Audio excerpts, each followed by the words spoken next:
with Madam! So for today's cooking vlog, ay magluluto naman po tayo ngayon ng lamang loob ng baboy. So ang gagawin ko, kasi bibihira lang tayo makakita ng isang recipe na ginagamitan ng lamang loob. Kasi mostly, ang mga Pilipino or Asian countries lang, sa mga Asian countries lang natin, nakikita o natitikman ang mga lamang loob na niluluto nila, di ba? Mga street foods, ganyan. Mahilig tayo dyan, tayo mga Pilipino. So, ano bang iluluto natin for today? Ang iluluto po natin for today ay stir-fried pork liver.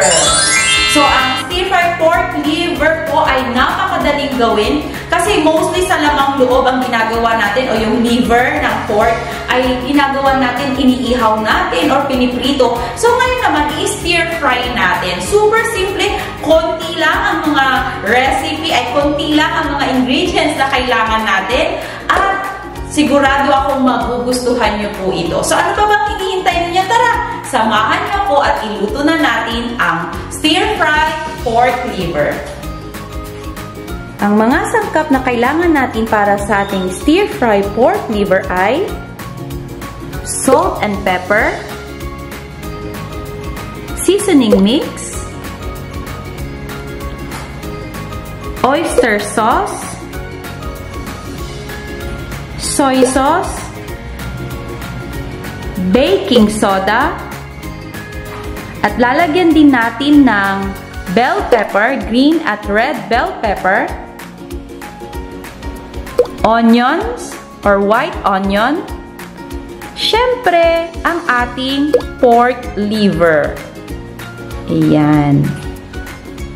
So, ayun na mga madam, ang uunahin po natin ay kailangan muna natin i-marinate yung ating pork liver sa, lagyan muna natin ng konting asin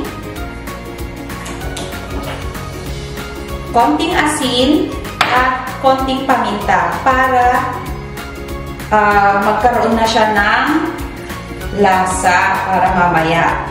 Tapos, lalagyan ko po siya ng baking soda. So, bakit may baking soda? Ito po kasi yung magpapalambot sa ating liver. Wow. Diba? So, ayan. I-mix lang natin yan siya dyan. At, i-marinate lang natin siya ng mga 30 to 40 minutes bago natin umpisahan na i-stir-fry ang ating liver. O, diba? So, habang nakababad pa po mga madam ang ating pork liver, ay ika-caramelize natin ang ating sibuyas at isasabay na rin natin yung ating mga bell pepper. Okay? So, check nyo na! Hilahin ko na naman yung camera! Ayan mga madam, kung alam ninyong mainit na yung inyong mantika, ay ilagay na natin yung ating sibuyas. Wait lang. Ayan. So, ika-caramelize lang natin siya.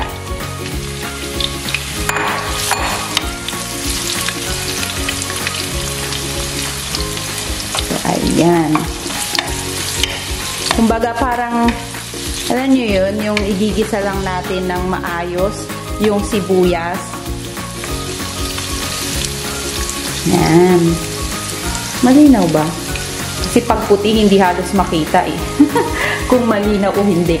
So, ayan. Ayan yung medyo brown-brown na siya. Yun, pwede na. Yung ating sibuyas.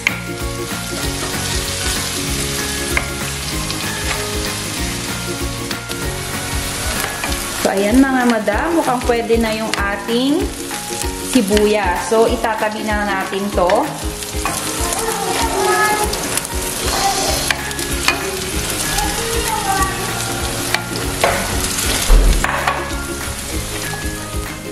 So, sa same pan din ay igigisa din natin yung ating mga bell pepper. Ayan. So, ganun din. Hanggang sa medyo lumambot na yung... Oh, nahulog na. So, medyo malambot na yung ating bell pepper. Yun, pwede na siya.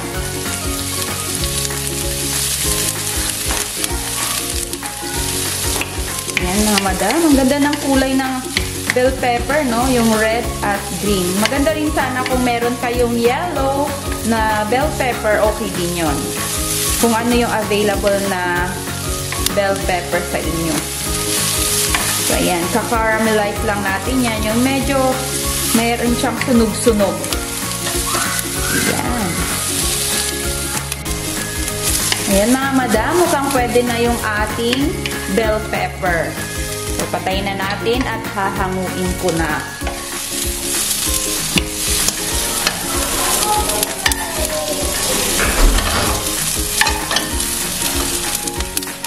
So, ayan mga madam. Ang isusunod naman natin ay yung ating binabad o minarinate na liver. So, ang gagawin natin ay ipiprito ko lang siya ng mga 1 to 2 minutes both sides para alam mo yun, maganda yung texture ng ating liver. So, pag mainit na yung pan, ilagay na natin yung ating mantika. So, ayan. So, sa same kawali ko lang din ginamit or gagawin yung ating pagpiprito kasi gusto natin tipid sa hugasin, di ba? So, ayan. Ayan, kung mainit na yung mantika, ilagay na natin yung ating liver. So, malalaki pa siya. Hindi ko pa siya hiniwa ng maliliit kasi pag naprito na natin ng parang mainitan ba or mag-stick lang lahat ng pampalasa natin, ay pwede na nating hiwain kung gaano kalaki yung gusto ninyong liver, pork liver. So, usually, pahaba or pa-square, di ba? I-close up natin ng unti. Ayan. So, ayan mga madam. Okay na to. Baliktad naman natin. Basta na 1 minute to 2 minutes lang. Magkaroon lang ng brown-brown yung ating liver. So, ayan. Ganyan ang gagawin natin. Okay? Ang bango ng liver, mga madam.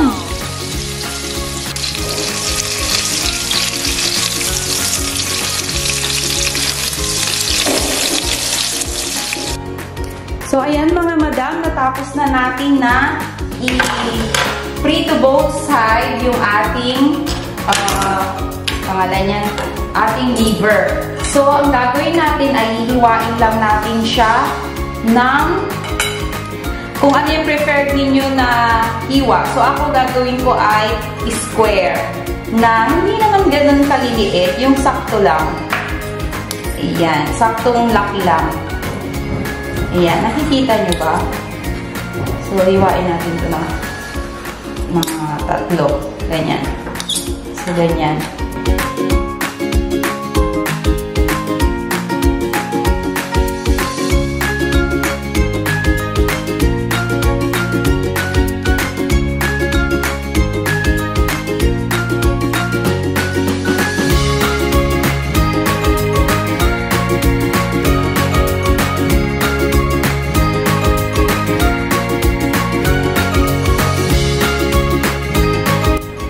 So, ayan mga madam, natapos na nating hiwain yung ating pork liver. O, diba? Perfect. So, umpisahan na nating iluto siya o i-stir fry kasama yung ating mga pampalasa.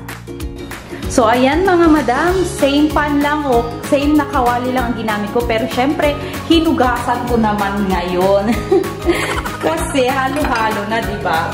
So, maglalagay lang ako ng konting mantika, panggisa lang. So, ayan. So, medium heat lang.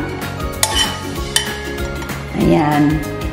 So, mga madam, nakalimutan ko pong ilagay sa ingredients po natin ang bawang. So, maglalagay po tayo ng bawang sa ating mga sangkap, okay?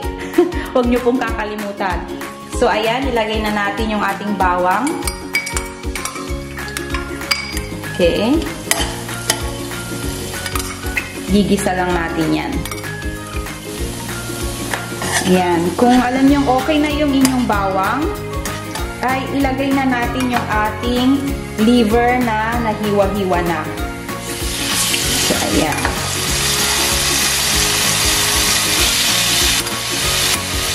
Ayan. O, diba? So, dyan na to. Dito na sa process na to.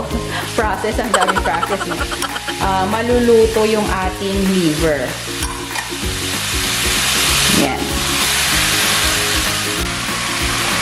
So, haluin lang muna natin siya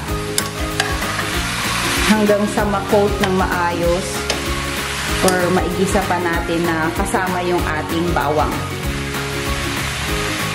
So, ayan mga madam, after mga 5 minutes po na hinalo-halo ko siya, ay titimplahan na natin siya ng oyster sauce. So, ilagay natin yung ating oyster sauce.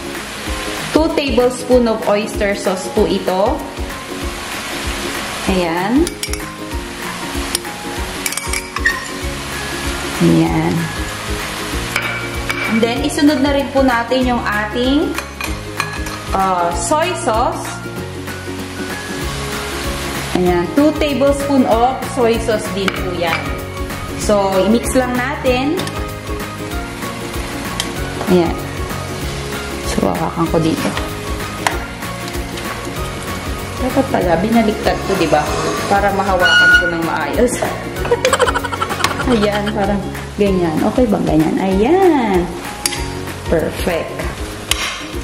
So, ayan. Ihalo lang natin siyang ganyan. Yummy! Ayan. Pag nahalo na natin, ilagay na rin natin yung ating pampalasa na ating magic sarap or yung seasoning mix kung ano po yung gusto ninyong gamitin. So, half lang muna kasi ayaw naman natin ng maalat. At ang ating paminta. Kung alam ninyong magkukulang ng soy sauce, ay magdagdag na lamang po kayo. Yan. So, mix lang natin yan. Yan. Para lang din siyang adobo, diba? Wala nga lang suka. Kasi, titigas masyado yung ating liver pag naglagay tayo ng suka. So, stir fry po ito. Hindi po ito adobo. Ayan.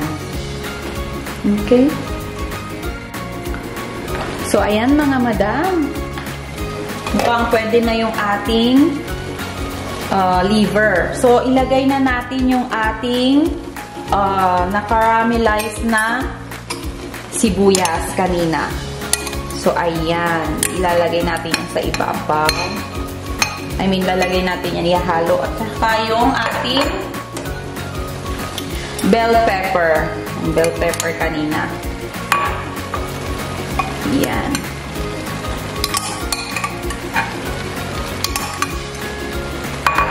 Tapos, ihalo lang natin siya dito.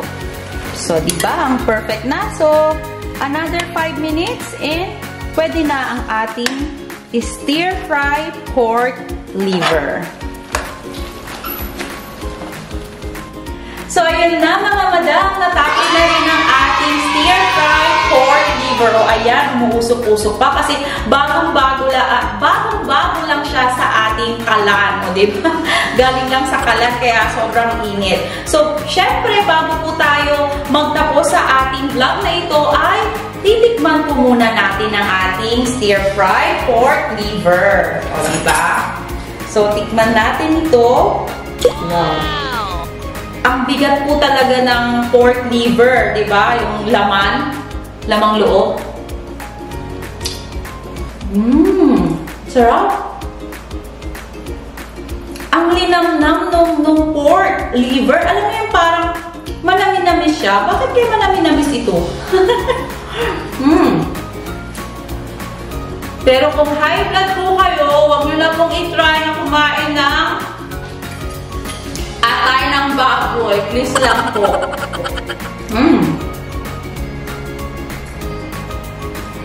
Alam mo yung hindi siya ganun, hindi siya makunat. Lasang-lasa mo talaga yung atay na hindi siya malansa. So, perfect na perfect po itong ginawa natin. So, ang advice ko po sa inyo, kung kayo po ay may mataas na presyon sa Tagalog, yung high blood pressure, huwag na po ninyong itry na iluto po ito. or kung gusto nyo po talaga at hindi na kayo mapigilan, ay uminom po kayo ng inyong maintenance o yung gamot para sa high blood. O, di ba? So, sana po nagustuhan nyo rin po yung aking cooking vlog po na ngayon, ang stir-fry pork liver. And please, don't forget to follow my Facebook page, ang Cook and Talk with Madam. And please don't forget to like, share, and subscribe to my YouTube channel, Cook and Talk with Madam.